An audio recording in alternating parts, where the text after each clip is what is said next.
Great. How's everybody doing today? You all interested in nano? Woohoo! You're only a nano interested in nano, or a little bit interested? A lot interested? All right. So my name is Maynard, as was mentioned. I'm in the Department of Chemistry and Biochemistry, and also was actually the first hire into the CNSI here, the building that you're in. So actually, when I came, there was no CNSI building. There was just a bunch of people. And now we have this really nice facility, as you see. Today I'm going to tell you about my work on nanoconjugates. And so this is nanoconjugates for wound healing and diabetes. And so really, what is a conjugate? A conjugate is a protein and a polymer that's linked together. So I asked my mother, who's an English professor in New Jersey, I said, so what's a protein, to you? And she said, anybody want to shout out what a protein is for you? This is what she told me a protein was for her. So I thought, okay, I'll give a little bit of an overview. Yes, a protein is definitely a Big Mac, but there's also something more. So really, there's natural polymers that are found in the body, and you're probably well familiar with them. And what's really important for them is that they have different, they really serve many different functions. And so they make actually excellent drugs. And so that's why we're interested in them. So if you look at the top 10 drug sales in 2014, if you look here in blue or purple, those ones are actually protein drugs. So when you think of medicines, you often think of small molecules, your cough medicine and so on. But actually, a lot of people are taking protein drugs. And what do? So they replace proteins that are actually either abnormal or they're not there anymore. And so a big one in that is diabetes. So anybody ever heard of insulin? So insulin, yeah. So insulin's a major treatment for diabetes, and that's actually replacing that insulin that's no longer good. It's kind of moving the screen. Sorry, is that my eyes or is the screen kind of moving? Okay. Maybe it's not linked in. It's like, well, let me try. Okay, we'll just have to live with it. So another thing they can do is augment existing activity, so they can help something that's already there. They can actually have completely new functions that you wouldn't normally have. And another really big area right now, if you've maybe heard of antibody-drug conjugates, where they're using antibodies, which are a type of protein, to target to certain cells and to have your drug get there because of that. And so because of, you can see this blockbuster drugs, they're very interesting. Sometimes they do things that nothing else can, no other drug can do, not small molecule drugs. That's why a lot of people, including myself, are interested in them. But protein drugs are really challenging. So I show here like a lot of wasted drug and so on. They required really sort of specific type temperatures. Does anybody here know somebody that's diabetic? Have you ever, yeah, so do you know that they sometimes have to worry about their insulin being in the refrigerator, right? Or one time a friend of mine's son, he had a hard time going hiking or skiing because he'd have to strap his insulin to his body because it can't get cold, but then when it was on his body, it would get too warm, and so it's sort of inconvenient. And so really proteins such as insulin, they really require regulated temperatures and what are called excipients, so the additives to try to keep them stable. But yet a lot of them are still really unstable. And what it means if you have a drug that's unstable is that you might think, oh, the solution contains my drug, that's great, I'm going to inject that drug. But if your drug is already degraded or not working, then you won't get the right dosage of drug. So if you're a diabetic and you're trying to inject insulin and you've just eaten a chocolate chip cookie and that insulin is not working, that's going to be bad, right? And so that's why really people want to try to stabilize them. So it's thought that if you could increase the time of the insulin, how long it can be used, even by 2 days, it would save billions of dollars a year. And so lots of money, but also the health risk. Another thing is that most proteins have to be injected. About 80% of them are injected. Their other ones are taken orally, but most of them, unlike your cough medicine, your aspirin, and so on that you take orally, you have to inject those proteins. And so what happens is the body actually attacks it and tries to get rid of it and tries to excrete it. And so in order to have an actual drug work, you have to take that injection over and over and over. So I'll give you an example. People that had hepatitis C, they would actually, before the small molecule drug came along, they would take interferon. And so they would have to take that injection of interferon, let's say once a day for 48 to 52 weeks. If you can stabilize it inside the body, so here we're talking about outside, here we're talking about inside, and how you stabilize it is conjugate a polymer to it, a plastic to it. If you can stabilize it, then you can actually have injection maybe once every couple days for 48 to 52 weeks. And so I don't know about you, but who likes injections? You know, like it'd be great if you didn't have those injections or you had fewer injections. Okay, so my research group really focuses on trying to do these two things. We want to stabilize the protein outside of the body, and we want to stabilize it inside the body. And so we use things that borrow from nature to do that. We use things that mimic nature to do that. We also make a lot of what are called hydrogels. That's kind of like your Jell-O that you might eat. And also, we use nanoparticles to do that. And you're going to hear about this nanoparticle, which is a really cool one, later. All right, so one of the ways that we can stabilize proteins is using a molecule called trealose. So trealose is just glucose linked together. And I'll show you the structure of trealose in a moment if you're interested. But it's because it's a sugar, it's what's called GRAS, or generally regarded as safe. And so what does that mean? That means that you've probably eaten trealose. So how many of you guys like to eat ice cream bars? I really like ice cream a lot, so anybody else? Okay, ice cream bars. How about, has anybody ever had a sort of a diabetic sports drink? Something that, like that? Well, all those have trealose in them. And so what oh, I know. Has anybody ever had one of those buns that you can buy in the grocery store that's in a package and has a frosting on it? And that could have been there for a year, and yet the frosting looks perfect, right? Ever wonder how that's possible? How it's possible is trealose stabilizes that frosting. So when next time you see like you know, a confectionery bun in the grocery store, you can think about trealose. But the most famous thing that trealose can do, and how it was discovered, is to stabilize and protect biological structures. And so this is not like this is a real SEM picture of this so-called water bear, which is called a tardigrade. It's a microscopic bug, basically, a very small organism. And did anybody hear that this bug was placed into the vacuum of space in 2007? Did anybody hear about that? This is the bug, okay? So that bug was placed into the vacuum of space. It floated around for, I think it was actually 7 or 10 days, I don't remember. It floated around for a long time. They brought it back in, and if it was shielded from the radiation of the sun, 60% of those bugs went on to have children, have progeny. And if it wasn't shielded, then 3% or so. 3% still lived in the radiation of the sun in vacuum, in space. So how is that possible? This little bug upregulates a large amount of trealose in its body when it's under what's called desiccation stress, when it's under vacuum, basically. Here's another example. I've never been to Death Valley, but I heard it's a pretty cool place. You know, place like in the desert and so on, you'd see these so-called resurrection plants. And we had the drought and so on around, and we'd see lots of dead plants like this. But as soon as it rains, it kind of within 24 hours, the plant would look like this. That's an example of a plant that upregulates the sugar in the body. And this sugar can stabilize these structures really nicely. So what we thought is, if it can stabilize a whole organism and plant and so on, it probably can stabilize a protein pretty well. So we made polymers that are called we call them Protec. Just in case you're interested in what the structures actually look like, these are polystyrene backbones, so like your styrofoam cups. These are polymethyl methacrylate backbones, like your plexiglass. And on the side in blue is all the trealose. And what we found is that they're pretty cheap and easy to make.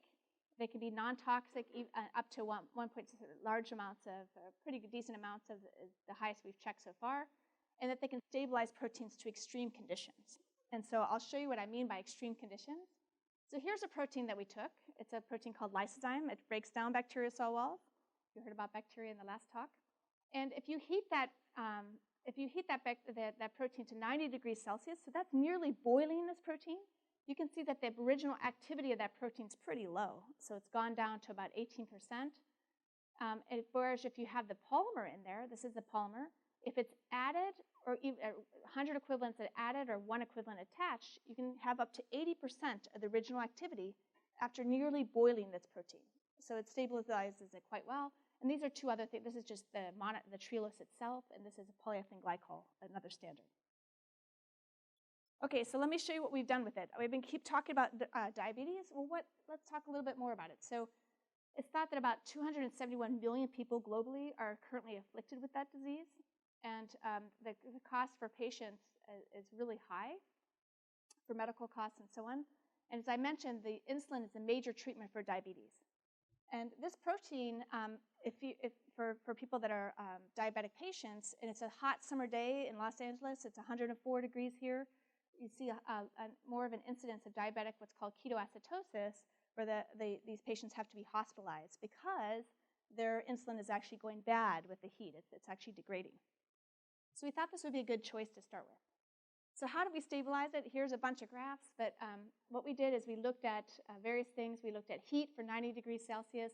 We looked at agitation. This is a pretty fast agitation, but it was supposed to represent 37 degrees. So somebody walking with their insulin around, how could it, if it's against your body and you're walking with the insulin, how does that fare? Let's just focus right here. So if you have just the insulin itself, this black line, as it's starting to get agitated, you see the amount of insulin starts to go down. The insulin's starting to degrade, or it's actually aggregating. If you add something that's called polyethylene glycol, a commonly used additive, it actually makes it a little bit worse. But if you have that polymer that I showed you, either attached or added, you completely retain the activity out to a couple hours. And what we're doing here is, it's well known that insulin aggregates, and that's how one of its mechanisms of degradation, and we are completely preventing aggregation.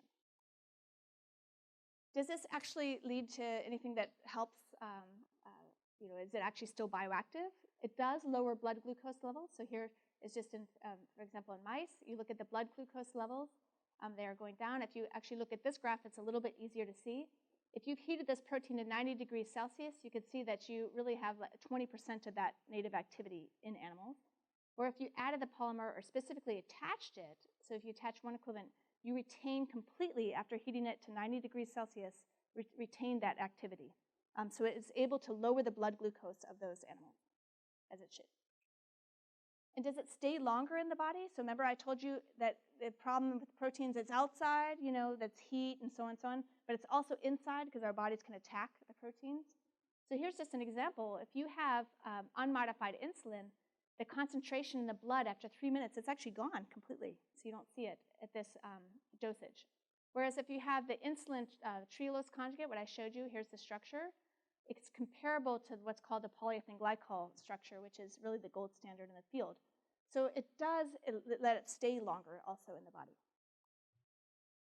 Too much time I have? Okay. All right, so what are we doing with this polymer? So I already showed you protein polymer conjugates, where we're trying to make protein stable.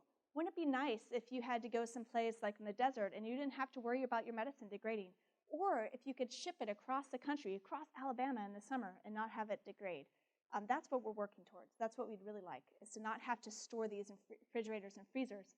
That would be very important for the third world, for example, where they might not have refrigeration completely accessible, or what's called the cold chain. We're looking at cell stabilization. Vaccines is very important because vaccines are unstable often, and other things like hydrogels and so on. Okay, so I told you a little bit about one class of polymers. So that was the polymer that takes something from nature. We're taking trealose from nature and we're putting it on a polymer. Now I'd like to tell you about where we actually mimic something in nature. And so in this case, we're looking at for a stable active agent for wound healing, and specifically with chronic wounds. So not just us that get cut or something, but let's say somebody that might get cut and not have a wound closed for more than 3 months. So that's usually someone that's compromised in some way. So either a diabetic patient or somebody with HIV and so on, that their wounds are not healing. And so, in fact, this is actually quite significant because there's actually quite a large risk if someone has these chronic wounds of potentially losing a limb and so on. And so, although there's lots and lots of dressings, what I mean by that is like Band-Aids, right? So there's Band-Aids that can clean the wound. There's Band-Aids that can kill the bacteria and so on. But what you really want with someone that has a chronic wound is you need to help it heal itself. You need to have something that actually promotes curative wound healing. And so there is actually one in the market. It's called Regenerex. It's platelet-derived growth factor. It has some issues. For example, there was an FDA warning put on it that if you have cancer, if you had cancer, more likely have it come back and so on. So really, there are other active agents that are needed. All right, so what did we choose as our active agent? We chose a protein that's called basic fibroblast growth factor, or BFGF.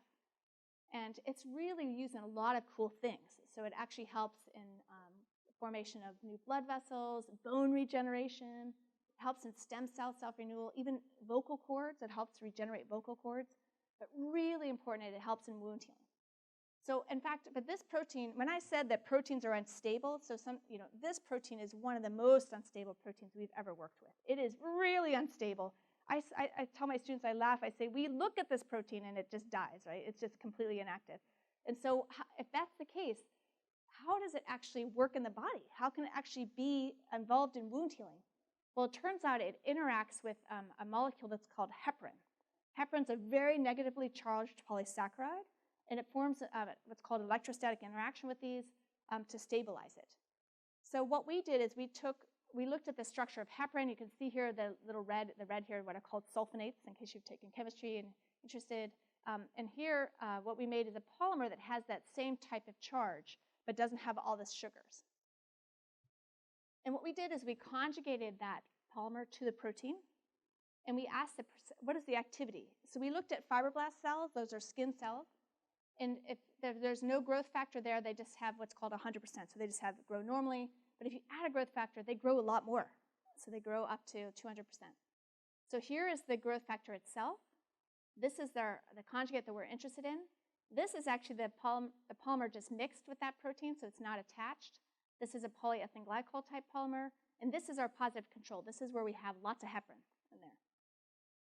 So we asked the question, how does it do? If we heat it to 55 degrees Celsius, kind of what would happen, well, Death Valley became 57 degrees, I think, one time, so a really hot temperature. It turns out that growth factor doesn't like that very much, so it's not very active anymore.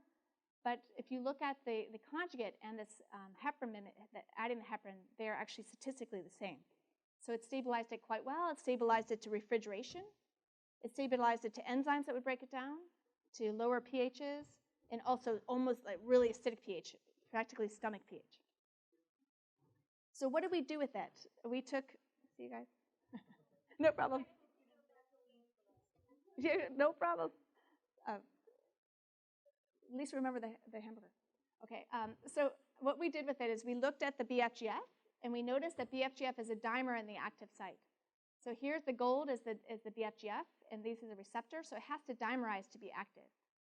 And what we did is we decided to look at, if we attached a polymer chain at a certain residue, how long would that chain have to be to bridge that molecule quite nicely?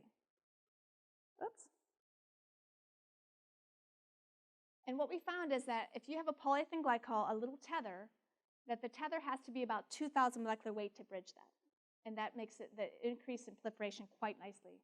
And if you have it tethered, so you have it pre-organized to already be a dimer, then the proliferation of skin cells, for example, HDFs, is much better than just the monomer alone, as well as the proliferation of what are called endothelial cells or blood vessel cells.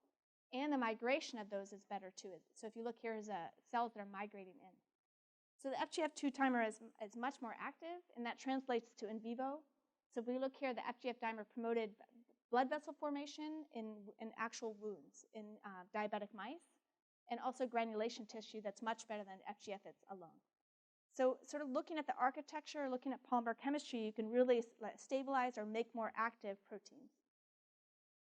And I think that's all I have for conclusion. Hopefully I've told you a little bit about how you can use protein polymer conjugates for diabetes and also wound healing. And we are often making a lot of sort of what we call super agonist conjugates, so conjugates that are more active than the native protein. And we're interested in telepolymers to deliver to the stomach. So we don't like the fact that you have to inject those proteins. Can we actually orally deliver them? And so on. And I just wanted to show you this is my group. So the current group, and these are the people that did the work and where they are these days. Very lucky to have a very talented group of students. And these are my collaborators. I'm really grateful to NSF and NIH, particularly for funding. And that's all I have.